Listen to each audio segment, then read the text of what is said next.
Na da Abdul na da Sultani a matsayin shamaki na gaban shehu kamar haka na faɗe su.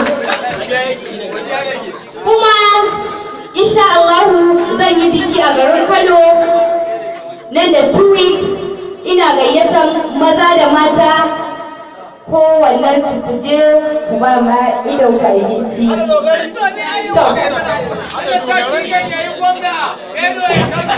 To duk da dai zan yi yaren da wani wata Allah za su iya ji, wani kuma wata Allah ba za su iya ji ba, to zan yi yare guda biyu.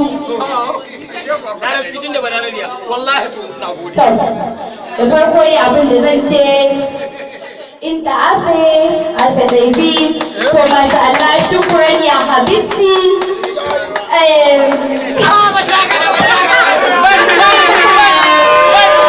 Sannan kuma zan yi yaran mahaifina wato Alhaji Aliyu Gaidam. To, Kanuri.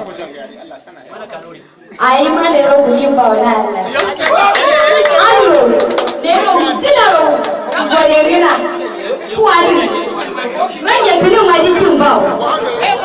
Aro mun tilaro gore gina na alam fal.